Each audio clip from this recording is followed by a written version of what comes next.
Hi hello అందరికి నమస్తే. కూటమి సర్కార్ అధికారంలోకి వచ్చి 1 ఇయర్ కావస్తుంది.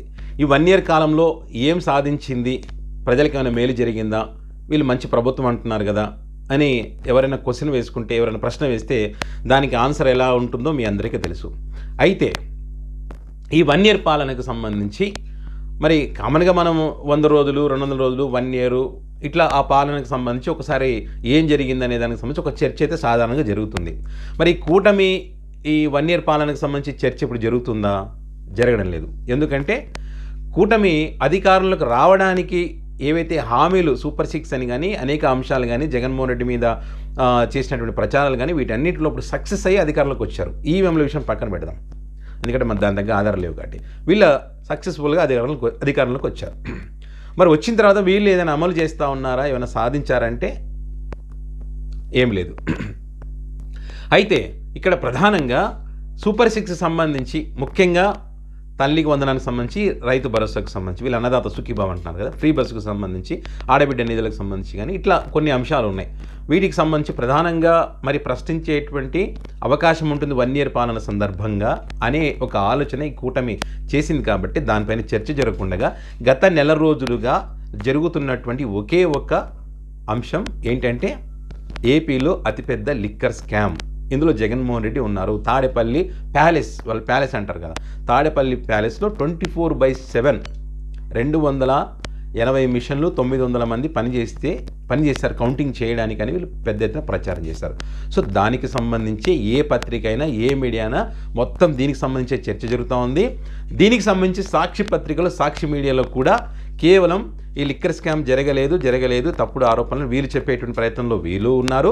వైసీపీకి సంబంధించినటువంటి సోషల్ మీడియా కానీ, వైసీపీ పార్టీని అభిమానించేటువంటి వాళ్ళు కానీ, కొన్ని వాట్సాప్ గ్రూపుల్లో కానీ, వాళ్ళు సోషల్ మీడియా వేదిక ఇది ఉంటుంది కదా, ఎక్స్ వేదిక కానీ, ఇన్స్టాగ్రామ్లో కానీ ఎక్కడైనా సరే లిక్కర్కి సంబంధించి గతంలో చంద్రబాబు నాయుడు గారి లిక్కర్ అంశము వాళ్ళు ఏ రకంగా, ఇప్పుడు చంద్రబాబు నాయుడు గారు ఏదంటారు లిక్కర్ పాలసీ విధానం ఏ రకంగా ఉంది, సో జగన్ గారు ఇందులో తప్పు లేదు, ఇవన్నీ వీటికి సంబంధించి మాత్రమే చర్చ జరుగుతుంది. మీరు బాగా అబ్జర్వ్ చేయండి. మళ్ళీ జగన్ గారు అరెస్ట్ జరిగితే ఏమవుతుంది, పార్టీ భూస్థాపితం అవుతుందా, భారతి గారిని కూడా అరెస్ట్ చేయబోతున్నారంట కదా, మరి ఇప్పటికే తల్లి చెల్లిని దూరం చేశారు కదా, ఇక పార్టీలో ఉన్నటువంటి నాయకుల పరిస్థితి ఏంది, పార్టీని నమ్ముకున్నటువంటి కార్యకర్తల పరిస్థితి ఏంది, ఇప్పటికే కేసులు పెట్టి జైల్లో ఉన్నటువంటి వాళ్ళ పరిస్థితి ఏంది, ఇక వైసీపీ క్లోజ్ అంట కదా, ఇదే చర్చ జరుగుతుంది. వైసీపీ పార్టీలో కూడా కొన్ని గ్రూప్స్లో ఇదే చర్చ జరుగుతూ ఉంది. అంటే వాళ్ళ ట్రాప్లో వైసీపీ పార్టీ గట్టిగానే పడింది, అంతే కదా.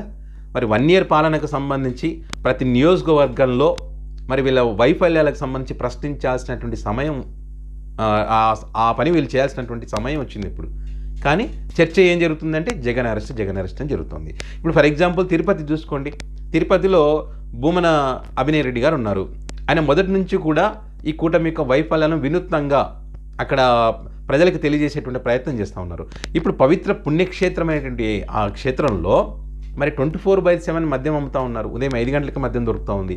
సో ఆ అంశాలనే డైరెక్ట్గా ఆధారాలతో సహా, ఉట్టి మాటలు కాదు, డైరెక్ట్గా ఆధారాలతో సహా గ్రౌండ్ లెవెల్కి వెళ్ళి మరి ఆయన వీడియో క్లిప్పింగ్స్ ప్రజలకు చెప్పేటువంటి ప్రయత్నం చేస్తూ ఉన్నాడు.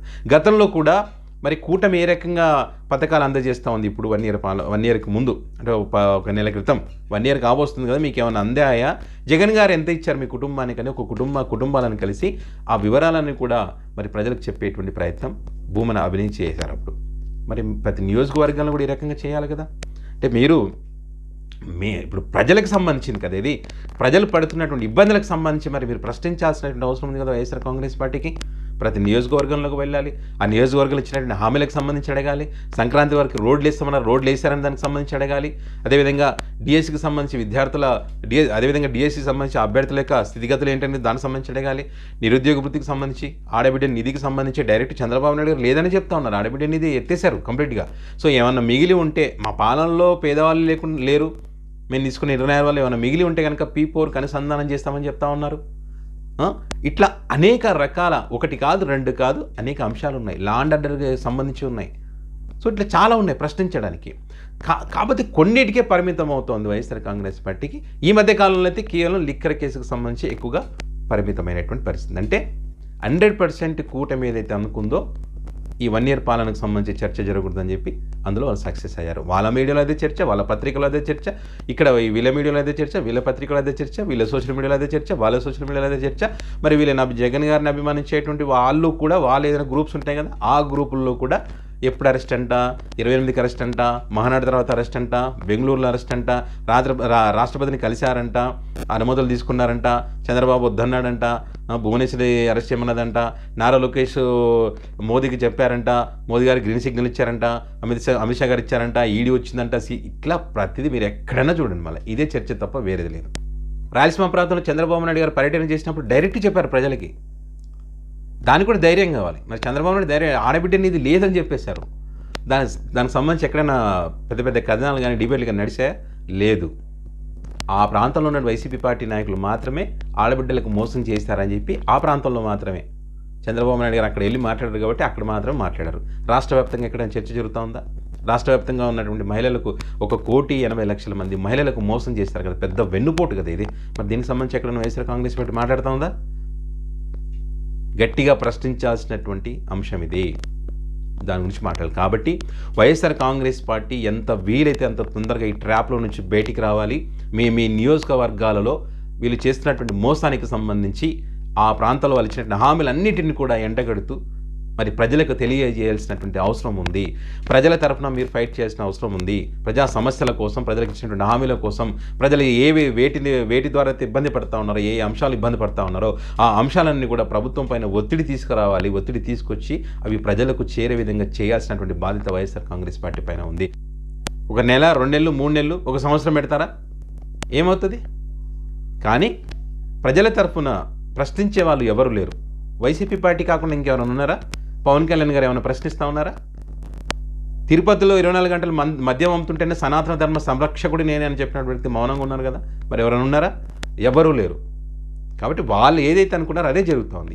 ప్రజల తరఫున ప్రశ్నించే ఏకైక పార్టీ వైఎస్ఆర్ కాంగ్రెస్ పార్టీ. కాబట్టి ఆ పార్టీని నామరూపాలు లేకుండా చేయాలి, ఆ పార్టీ ప్రశ్నించకుండా చేయాలంటే ఏం చేయాలనుకున్నారని వాళ్ళు ఆలోచిస్తూ ఉన్నారు.